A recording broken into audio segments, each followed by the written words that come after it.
Just say, can you hear me at the back? Yeah.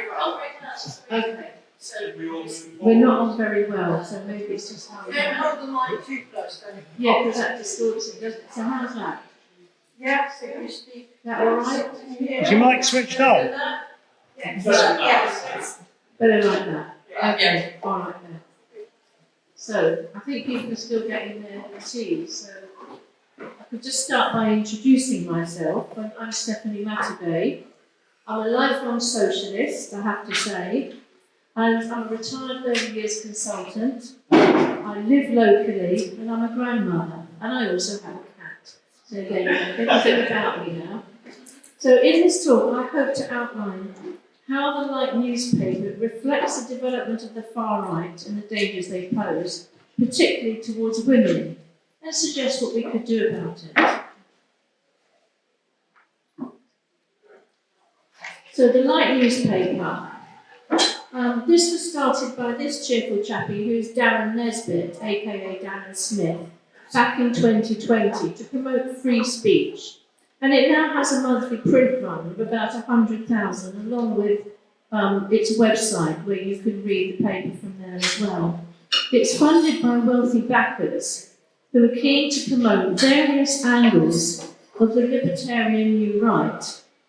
Pieces vary from soft-touch articles on home education or healthy eating to COVID conspiracy theories, climate change and Holocaust denial, as well as pro-family pieces. It's anti-globalist and sees any international cooperation, especially on subjects like climate change or vaccinations, as evidence of global control.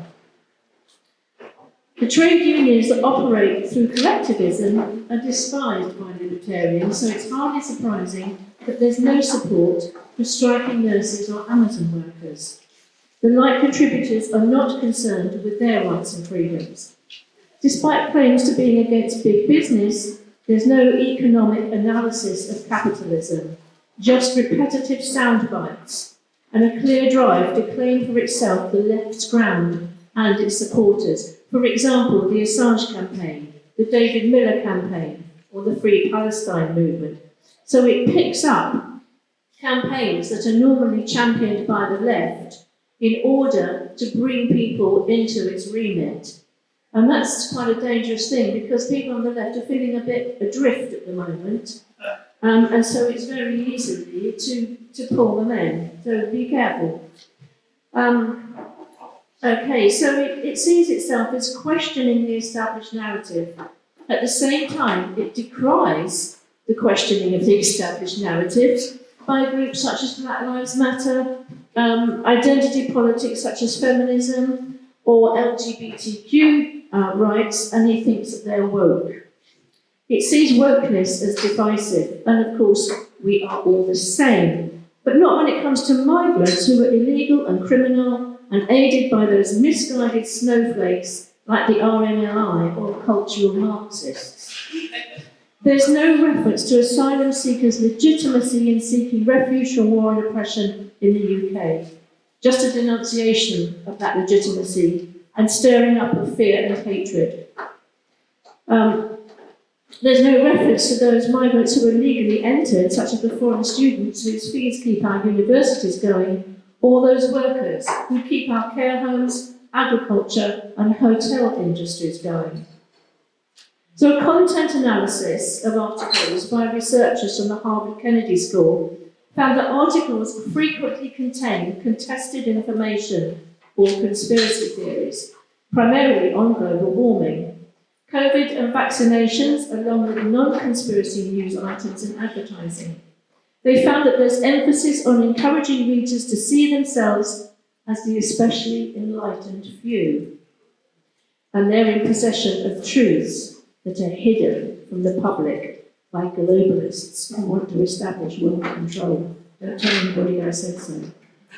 Readers are encouraged to do their research, but only in the narrow field of recommended material that supports the Light's view. Their activism propaganda calls on people to demonstrate against measures it disagree with, and to lobby Tory MPs in particular to pull them further to their right agenda. And here we have a nice little gallery of people. So we can see the demented Margaret Thatcher at the top here. Her neoliberal economics and her traditional views on law and order, the family, and state funding of services became a defining conservatism of the 80s and 90s. And of course, that's gone on to become more and more neoliberal. And elements within the Tory party now embrace something called national conservatism, which is a sort of fascism light, as a prelude to defining, to a more defined idea of a fascist state. Libertarianism and conservative populism define the US Republican Party, and this has had an increasing influence in British right-wing politics. And here I'm looking at the picture here of Brian Gerrish of UK Column. Today's libertarianism promotes laissez-faire capitalism or low state regulation of the marketplace, low taxes, and privately funded services such as education, health, social care. It's against the big state and global corporates that supposedly threaten our freedom and free speech, yet it supports laws that curb them, such as the Public Order Act. The alt-right was originally an umbrella term coined by racist far-righter Richard Spencer, who's in the bottom left that you can't see very well there. Richard Spencer, to cover anything that was non-traditional conservatism and is associated with radical right-wing views. Its main plank is white identity politics, centering white nationalism or identitarianism, or, simply put, white supremacy. Its goal is peaceful ethnic cleansing, not just stopping immigration of black or brown people to white countries, and think about what's happening with people on small boats, but getting rid of non-white nationals too. Think about the Windrush debacle. Neo-fascism takes in all of the above, but its prime ideology is that of the nation or fatherland, steeped in a glorious mythic past, needing to rise again. And if anyone's been watching those programs on TV about the rise of Nazism in Germany in the 30s, you can see that's very much a feature of it, that we have this mythic past that we have to go back to. The nation, to them, is based on the natural order of race supremacy, that is white race supremacy, and patriarchy, in which the patriarchal family is central to a prosperous and powerful nation. The role of women is one of subservience to men as the head of household, and where women are the wombs of the nation to be filled with pure white babies. Abortion rights and birth control apparently take the lives of white babies, so these things must be stopped, while laws protecting women from rape or domestic violence are being repealed in many neo-fascist countries, thus reasserting violent patriarchal control over our bodies and our lives to serve the neo-fascist capitalist state. In the bottom right-hand corner is a guy called Clive Jones of the New British Union, and he is a prolific sperm donor. And so he set out, he's got an agenda to make loads and loads of white babies. He's done about 140 to 150 so far. None of them know him as a dad. So NBU promotes also terror attacks on black people and people of colour. All of these themes are reflected in the smorgasbord of right-wing opinion in the key delivery vehicle of the Light newspaper. So the new right and neo-fascism, and what does it look like? Well, those are three things I've identified here. So we have the traditional views of the patriarchal family as being the natural order, and concern that feminism has put white women in particular off of marriage, family and having babies, in favour of career and financial and sexual independence, enabled by birth control and access to abortion. So the reinstitution of the patriarchal family and control of women's reproduction is essential. Also, white supremacy. the belief in a glorious past when it was just us.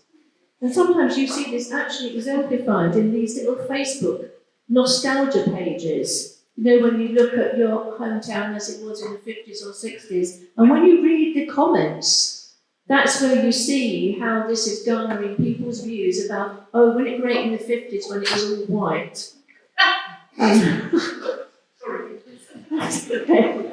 So, anyway, where was I? So I got distracted there. Okay, but more seriously, there's a concern about what they call the Great Replacement, which is where white nations will soon be apparently overrun with black and brown-skinned people, that we all disappear. Finally, war and social control. Taxation revenue is divested from schools, health, housing and social care to put it into defence budgets and increase of armaments to fund ever-increasing wars over control of resources such as oil. So women's job then is to produce the cannon fodder to defend the nation. Hence there is a sinister element of this move to the far right, which is a very real worry to many women. And I'll go on to elucidate a little bit more about this.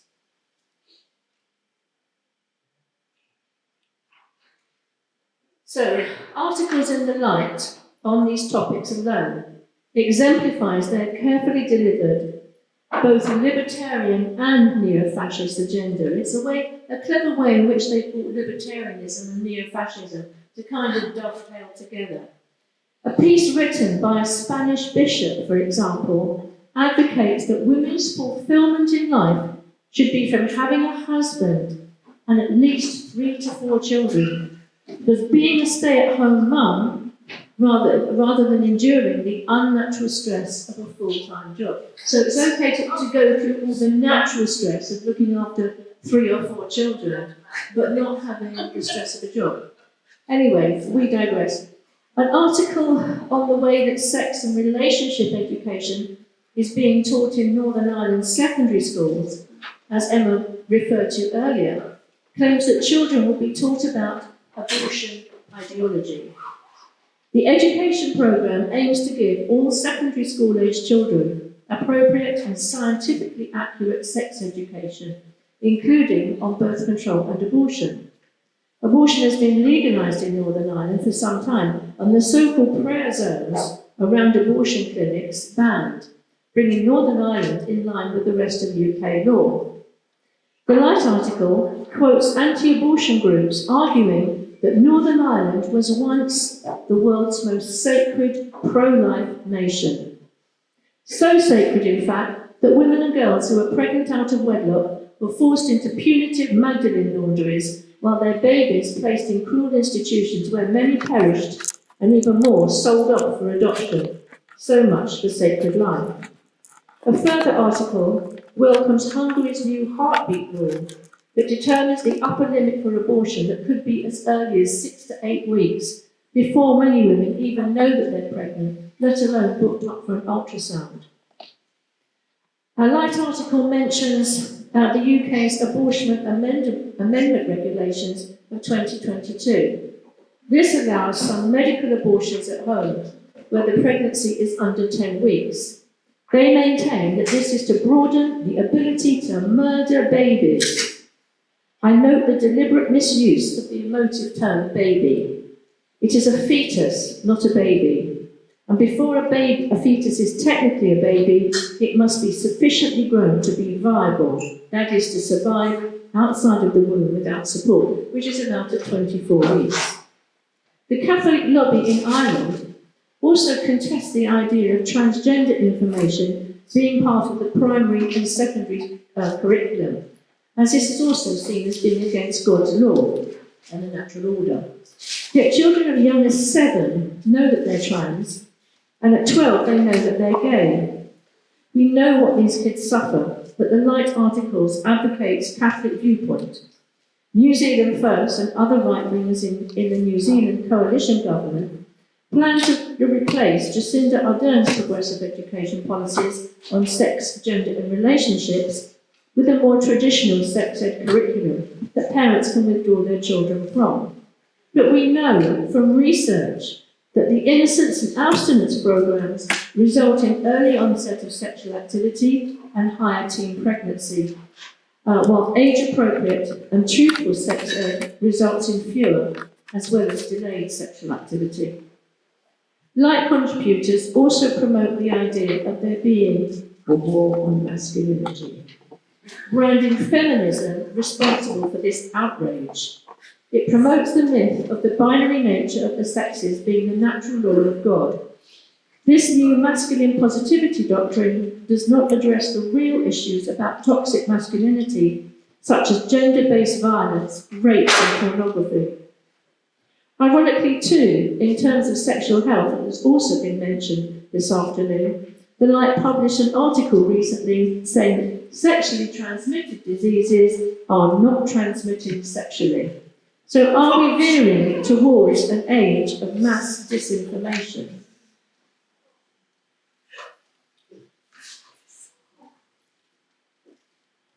So, this upsurge in fascist thought regarding, in particular, race, gender and reproduction. We've seen in the US how the appointment of right-wing judges to the Supreme Court enabled the overturn of Roe v. Wade, thus removing the right of women to access safe legal abortions.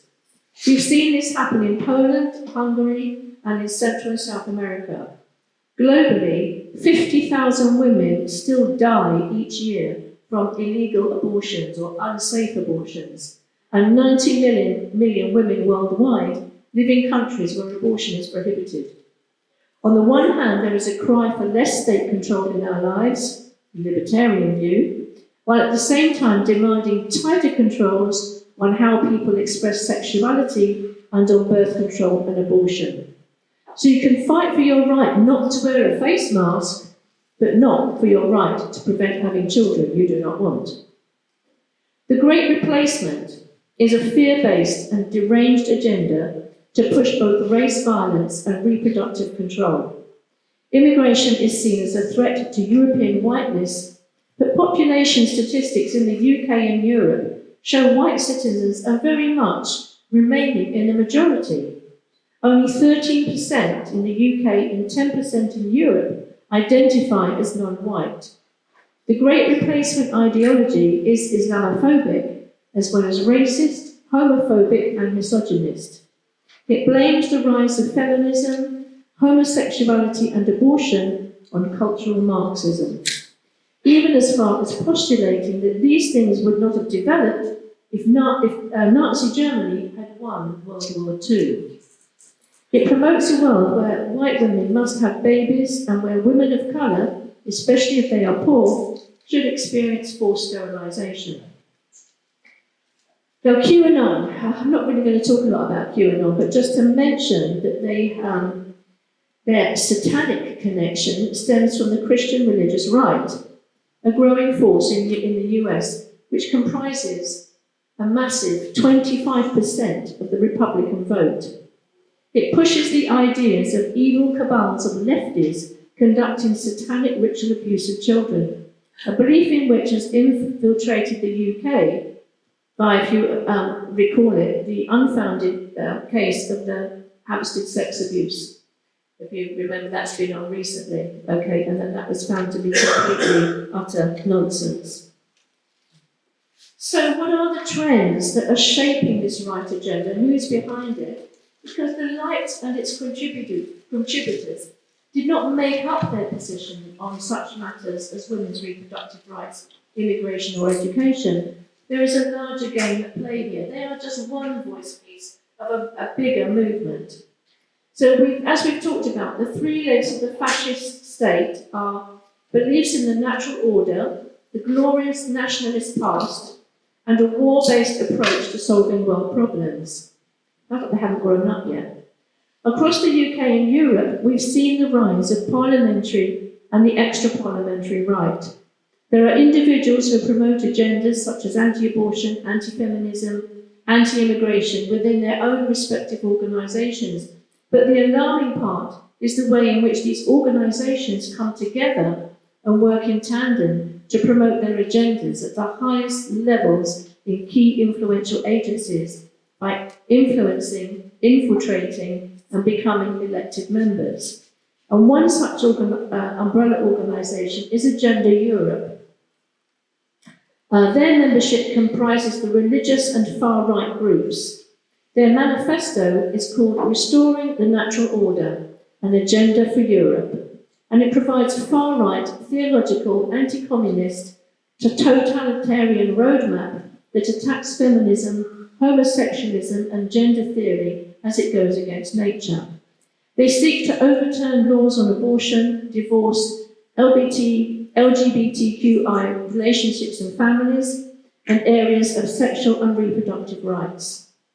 It echoes the Catholic Church's agenda, in which women must return to the domestic sphere, fulfilling their natural role as wives and mothers. This agenda actively seeks to remove women from having a role in public affairs of the country, as this causes a cultural and moral decline. The evils of feminism must be curbed, as in Western societies this has caused breakdown of the family as an institution, social breakdown, and threatens the population. The restoration of the natural order, via an end to abortion and birth control, is necessary to protect the patriarchal family. Their whole plan for social change is heavily predicated upon reinstating patriarchal control of women's bodies and reproductive health and the violent oppression of gay and trans people. And there's a writer in particular that I'd like to refer you to, and her name is Sian Norris, and she wrote a book called Bodies Under Siege, which is an absolute, a very thorough investigation into the far right and how it positions itself on women's rights and women's reproductive rights. And if you see here in the bottom left corner, there's an elderly lady, a bit like me, who's been round the clock twice now on this issue, who's saying on her banner, "I cannot believe I still have to protest this shit."